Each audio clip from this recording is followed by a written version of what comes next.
সুযোগের লোভে যদি আপনি সততা ছেড়ে দেন, তখন হয়তো আপনার মনে হবে যে আপনি জিতে গেছেন, কিন্তু না, আপনি হেরে গেছেন। আর আপনার এই সুখটাও সাময়িক। আসসালামু আলাইকুম বন্ধুরা, কেমন আছেন? নিশ্চয়ই অনেক ভালো আছেন। আলহামদুলিল্লাহ, আমিও ভালো আছি। বন্ধুরা, চলে এসেছি নতুন আর একটা ব্লগ ভিডিও নিয়ে। আজ একটা আপনাদের সামনে খুব গুরুত্বপূর্ণ কথা বলবো। আপনারা সুযোগের লোভে যদি কখনো একবার আপনাদের সততা ছেড়ে দেন, তখন হয়তো মনে হবে আপনাদের যে আপনারা জিতে গেছেন, আপনারা লাভবান হয়েছেন, অনেক কিছু পেয়েছেন। আসলে সেটা কিন্তু সাময়িক এবং খুবই ক্ষণস্থায়ী। আর যেটা জিনিস সাময়িক হয়, ক্ষণস্থায়ী হয়, সেটা কিন্তু অনেক সুখের হয়, কিন্তু সেই সুখটাও হয় অল্প সময়ের জন্য। আর সময় কিন্তু মানুষের সবচেয়ে উত্তম বিচারক। সময় চুপচাপ সব কিছু দেখে রাখে, আর একদিন ঠিকই তোমাকে সেই জায়গায় ফিরিয়ে নিয়ে যাবে।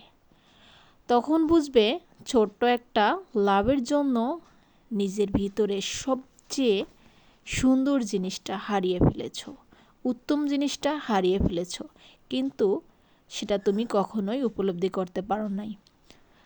আর তখন কিন্তু জীবন শেষের দিকে চলে যাবে, আর সেখান থেকে ফিরে আসার কোনো পথ থাকবে না।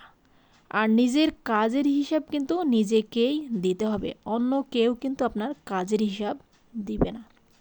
যার জন্য বা যে জিনিসের জন্য আপনি আপনার সুখগুলো বিসর্জন দিয়েছেন, পাপের ভাগীদার হয়েছেন, কষ্টের ভাগীদার হয়েছেন, সেগুলো কিন্তু কেউ নেবে না। আপনার কাজের ভাগীদার কিন্তু আপনাকেই নিতে হবে।